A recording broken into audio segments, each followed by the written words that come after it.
All right, we are back for another exciting week of GPS Live. This happens to be the week of December 2nd, 2022. Ah, man, I'm so excited, right? You're Um, excited for next year already. so excited. So welcome everybody listening in online and those listening to the recording in the future. My name is Jonathan Singer, and I am joined by my guest today. Hey everybody, I'm Patrick McNeil. Awesome. Thanks so much, Patrick, for jumping in. How was your week? How was your Thanksgiving break? Thanksgiving break was great. I didn't do much of anything, which we It's have always so good. much. Yeah, I mean, I did spend an awful lot of time thinking about upcoming conferences and stuff that I want to put together talk-wise. Planning Locksport Village for the KakalakiCon conference. So Nice. good to have some Yeah, downtime to think about that. that all sounds great. I'm a huge fan also of conference talks, and I love having guests on that are out in the community and returning the favor and sharing their knowledge. So super cool. I'm really excited for this, and things are operations as normal down here, right? Florida has finally hit winter season where it's a brisk 60. So we'll take that for what it's worth. But yeah, before we kind of jump into some of the stuff that we put together for this week, I do have to do the normal. So Oh yeah. the views and opinions expressed by the hosts of this live stream are their own and do not necessarily reflect the official opinions of GuidePoint Security. Okay, now this is the fun part because we got that out of the way. Um, so Patrick, we've known each other kind of indirectly, directly over some time now through some mutual friends and things of that nature. Yeah. And so I wanted to kind of bring you on because I thought that you'd make a great addition to this week's show, especially with some of these stories that we have here and just all this wise, insightful things that you can add. I don't know about wise, but thanks for having me on anyways. It is funny that we've known each other for years, sort of indirectly, Yeah. and see each other at DEF CON and kind of in hmm passing, and then to just suddenly end up working at the same place. It's been fun. It is. It is super great. And so yeah, love working with fantastic folks that are involved in the community and all that. And for those listening in online, reach out to us. We love hearing from you too. If you think what we're talking about is cool, let us know. If you are interested in jumping in with the fun things that we do here at GuidePoint, hit us up too. We'd love to have you on board. So enough of that plug. I'm going to transition us. I'll do our little segue into our first story here if you're ready. Uh, Yeah. so so this one focuses on all of the bad hardware out there in the world, right? And so a story coming to us from TechCrunch focuses on the U.S. government's latest ban on several big brand companies from overseas. And a lot of it has to do with this spying and backdoor. And right, this isn't necessarily news to the security scene when it comes to this Not at hardware all. and backdoors, right? Yeah, not at all. And I used to work for a large telecom provider. Mhm. We sold equipment into a lot of the really big carriers, and they were always super concerned about backdoors and isolating things. And it was always funny that we always had some sort of VPN access or dial-up access, like right into a central office anyways. Mhm. But at least it wasn't nation states they had to worry about as much. It was mostly script kiddies and people who wanted to make some phone calls and stuff, right? Yeah. Well, so remember we've seen stories about like this was a couple years ago. Remember the hidden chips in boards that were Oh manufactured yeah, supply overseas? chain Like issues. that was a big one. And so now this kind of really expands off of a prior directive that was published in 2019. But focusing on this, the article goes on to say that they're banning telecommunications and video surveillance equipment from several prominent Chinese brands. And it said that they pose an unacceptable risk to the national security of the United States. Big claims there. Hmm. Um, and a lot of this falls back on a well-known kind of custom that Chinese laws require and or could force the hand of information to be released from companies that are headquartered in China, right? And so they'll say with their U.S. presence, no, we don't share, right? But the reality is that upon request, They have it to. can be Yeah. released, right?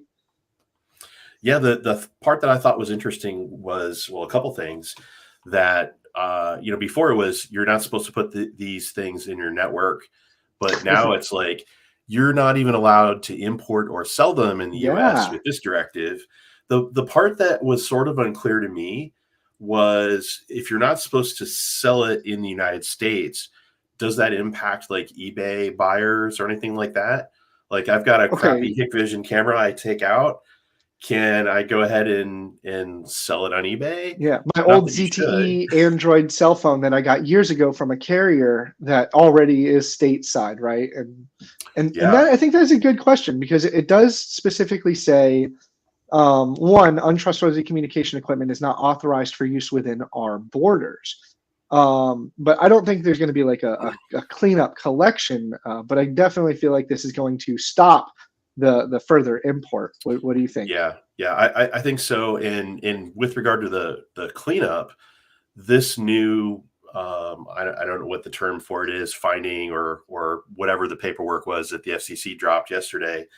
Uh-huh. They actually include, and I need to look at my note here, it says the Secure Trusted Communications Network Reimbursement Program.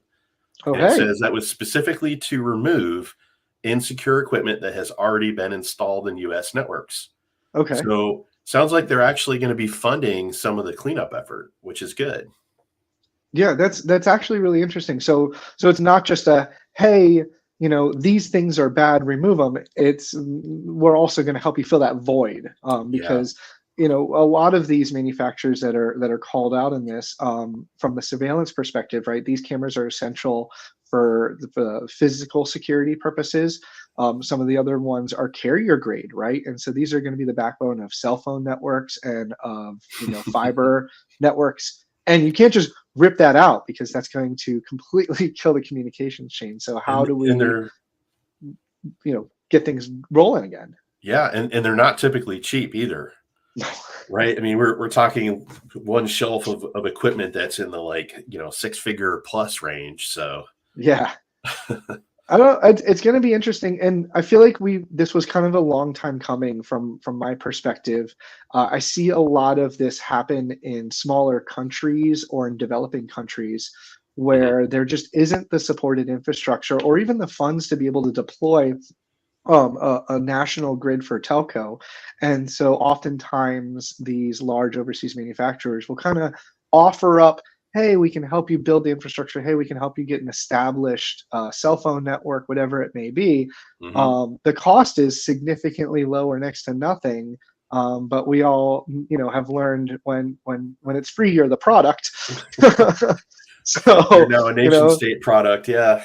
yeah, it used to be just social media, but now it's everything. And so it really is going to be an interesting challenge as we start to see, the removal, the stop the import ban, and like you said, helping replace a lot of this equipment with some trusted vendors. Hmm. And so, if you're out there and you're using this stuff today, start considering what's going to be your upgrade, we'll call it promoting out path, to get things mitigated here, because this is really truly a threat. And like I said, us cybersecurity scene folks, we've known about it for a while, but I'm glad to see that it's now growing into more of a national awareness. Start looking for that website so you can sign up for money from this new reimbursement program, I guess. Yeah, right. Well, talking about reimbursement and trying to get funds, I think that's a good segue here into our next big article Oh, of yeah. the Spoofing. week. You ready for this? This one again, as a service, everything as a service. I love it. So, coming to us live from Bleeping Computer is an article focused called iSpoof Service Dismantled, and the main operator, amongst others, 145 users were arrested. And so, we were talking a little bit before the show, because it seems that both of us have a strange fascination with PBXs, and how to do these things. But Yeah, but man. what are you seeing here? Yeah, so I'm actually a DEF CON or 2600 telefreak, man. I've been in the Nice. phone freaking and phone hacking world for quite some time. Even spoke at DEF CON about it and all of that. But yeah, I mean, this as we were saying to each other before, like we've both known about spoofing for a long time. It's super trivial to do. Just get a SIP trunk and connect it up to a PBX running free PBX or something like that. And if you get the right SIP trunk provider, you can advertise any number you want and you basically make it look like you're a bank, you're, even a kid's daycare, Hmm. or a hospital. Anything that you can do for social engineering or financial fraud is sky's the limit. But um, these were apparently a couple of really young guys running this Hmm. service. And you could totally see for criminals that don't know how to do this, um, super easy to set up for them. And you could probably make a lot of money really fast. Yeah, going through the article, they were mentioning that, yeah, we were talking, it was it 18, 19, 20, yeah, 19 and 22 years old were the operators, bringing Hmm. in an estimated profit range of 3.8 million US dollars in the last 16 months, simply by operating, what I'm going to call spoofing as a service, Yeah. which allowed their customers to intentionally change the number to do stuff like social engineering, phishing, and different types of scams, and even the one-time code scams, right, that we see via text message, and all because of the capabilities of modern day technology when it comes to PBXs, and how these phone systems, these legacy phone systems, still operate, right? Um, but they're arrested now, the operators, and quite a few of the customers. But this I don't think this is going to be the end of it, because you No, mentioned it not is at quite all. trivial. Yeah, I mean, there's other services too. Ones where you can just sign up for a card and Hmm. do it one off. And the thing that's interesting is it's the same exact capability if you're buying the card or signing up for another service, but they advertise it as being for privacy purposes. You don't want people to know your real number when you're calling them, so you use this service. And it's like, well, that's true, but it can enable some fraud. Um, Hmm. reading this story though too, and looking at $3.85 million in 16 months, I gotta think that these kids who are operating this had some sort of revenue share with the criminals they were working with, because it seems hard to make that kind of cash just hosting like a spoofing service, like Yeah, exactly. And the article goes on to say that over 10 million fraudulent calls were made worldwide. Right? And there's a massive amount of volume taking place here. And now I personally, right? So I've been, and imagine a lot of our viewers too, getting all these text messages lately of spoof things, hey, some weird name or hi or whatever, trying to get you to respond and validate that there's a human on the other end.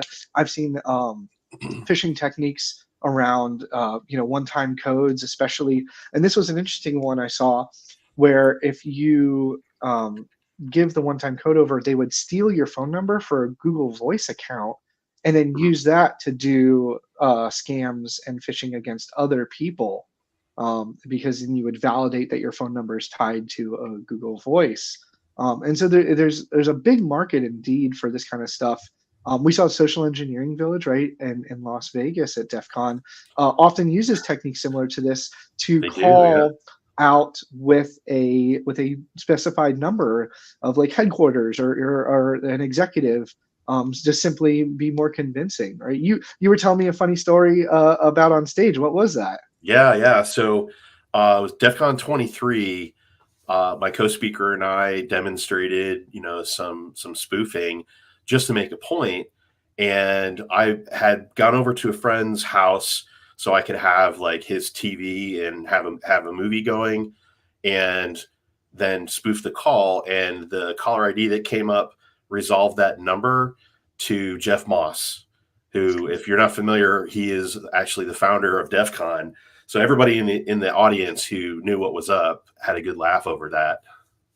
Yeah, and like you said, this wasn't a complex thing. It appears at least iSpoof was more targeted towards non-technical criminals that just were trying to conduct some nefarious business. So, Mm-hmm. going after the folks that wouldn't be able to set up their own, infrastructure as such. But glad to hear it's offline. I don't think it's going to be the end of it. But for those listening in online, it's getting more tough. We always would say, don't answer a call that you don't recognize or don't respond to the text that you didn't expect. But with services like this, what's literally happening is that number that shows up is one that you may be familiar with or one that you may know.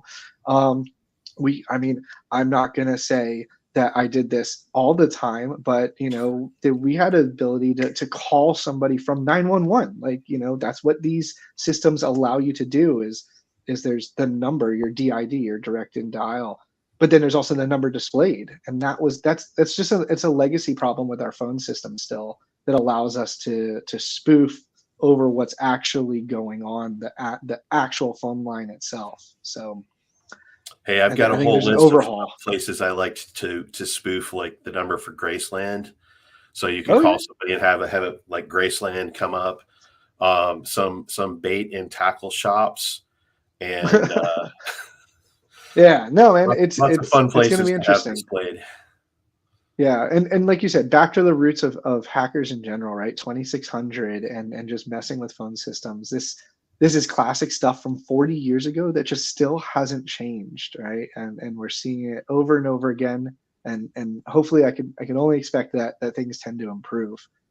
You wanna help try to kick a segue into our next story here? What do you think?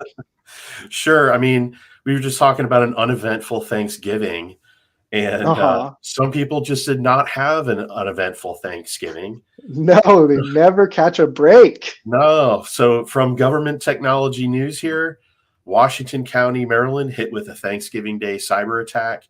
And unfortunately, it looks like they were not able to accept payments for taxes, water and sewer, processes, or issue permits, anything like that. Hmm.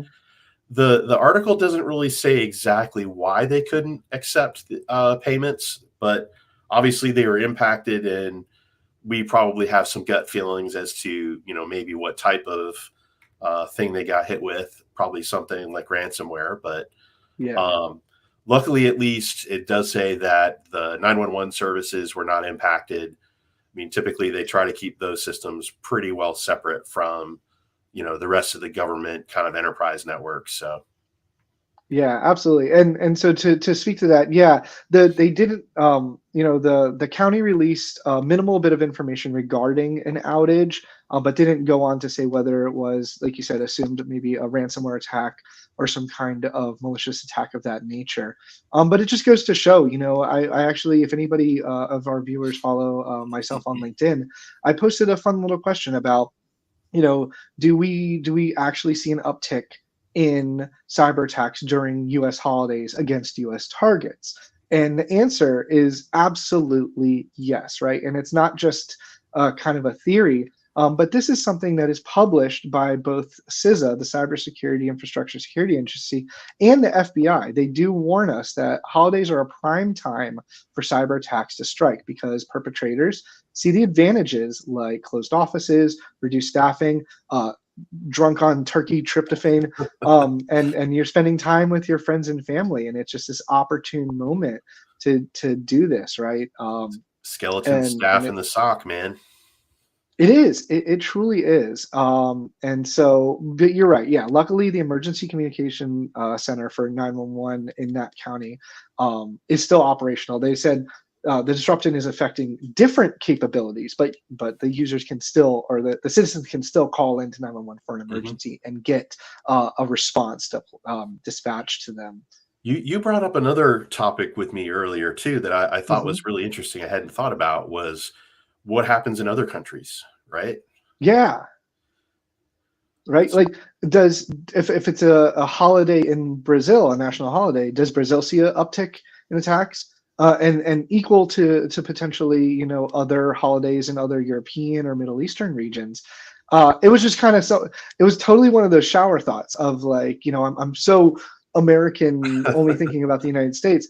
We can't possibly be the only ones with these, you know, holiday time of the year uptick because our Yeah. backs are turned, right? Yeah. And I assume so, but I'd love to hear from our viewers if they have seen or experienced these things in other geographical or cultural areas Hmm. based on where they may be located, right? One of the other things, and I do want to call this out, is right, an example of this not just happening regularly, because I hate to feel that way, but the Kaseya attack, right, happened on 4th of July weekend last year. It's you know, they see the target, people are backs are turned, they're at home away, you know, and Hmm. they may not have their cell phones, even if they have all those cool tools that send all the messages and alerts. Their cell phones are put on silent or put down. And so what there was a couple things, right, and this is a security general perspective, but you know, what would you say would be maybe some preventative measures that could help prevent you know, general cyber attacks in some of these?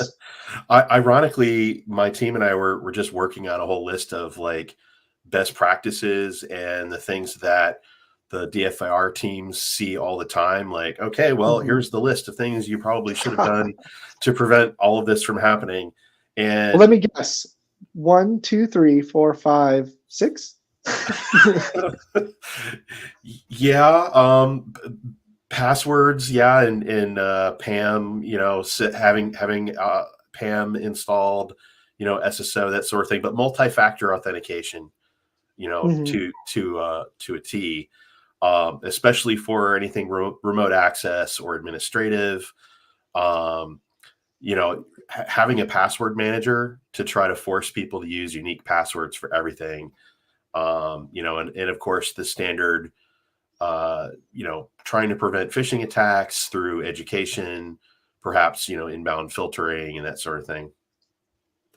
Those are I mean, that's fantastic stuff. And I think, you know, these are the kind of lessons that maybe a security expert like myself and you may already kind of know, but we need to permeate this information out into our community, with our family, with our friends, and to help others not fall victim to this. Because, you know, as more information gets released around this story, we can only speculate what happened, you know, Hmm. but if it does turn out to be a password reuse, right, password spray attacks, from maybe compromised dump from somewhere else on the internet, and the credentials are stolen, or the lack thereof security controls that prevented something like this, like MFA. You know, these are the kind of things that, you know, we can teach, we can share with our community, and kind of help improve the internet overall, and help get everybody up to speed. So I love hearing, you know, those kinds of suggestions, and the fact that you're curating those lists, and making that available to not just our customers, but the internet as a whole. Yeah, So we get asked about those kinds of things a lot. So it turned into a, you know, we should probably put a list together and maybe be a little bit proactive and start recommending these things rather than waiting for something to happen and have the DFIR engagement end up I love recommending it. the same things. I love it. Well, we'll kind of bounce into our kind of last story of the day here. I did want to do a quick shout out to Clam AV, reaching version 1.0. I sent you over the thing on that earlier. And how many years did you count that Yeah, this had product? after 20 years, I was like 1.0. Yeah, it's exciting. And you know, I was telling you about my data center days, and we used to run Clam AV on our Red Hat servers, and I I just mean, got a kick out of the announcement, and I think uh, the wording here was something about finally stable. I was like, oh, it says now stable after 20 years. I hope so.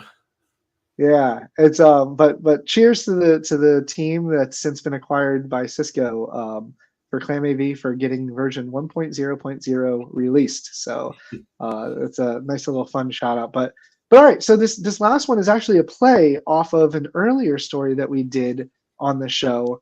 with Medibank, and the lessons learned there that we saw was that they made the decision to not pay the ransom, and the criminal gang decided to stay true to their threat of releasing the stolen data, which they did. We are now on round two of additional stolen data, and it's just one of those really tough situations because if you asked our FBI here in the United States what's the advised method, they're going to say don't pay, right?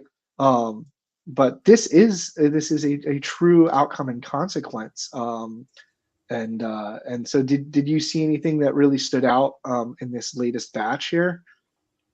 Not really, I guess, but the thing is, even if they had paid, there's no Hmm. guarantee that they wouldn't still have released the information or that they wouldn't come back for yet another round. So, while they look bad for not paying, I don't know Hmm. that they really had any other option. Yeah, these are the kinds of discussions that between your cyber insurance carrier, your local laws at either the state level or the government level, to determine whether or not how to handle these kinds of situations. Getting if you do fall victim to these kinds of things, getting the FBI involved and getting assistance with incident response to determine if you have backups available, right? What was taken.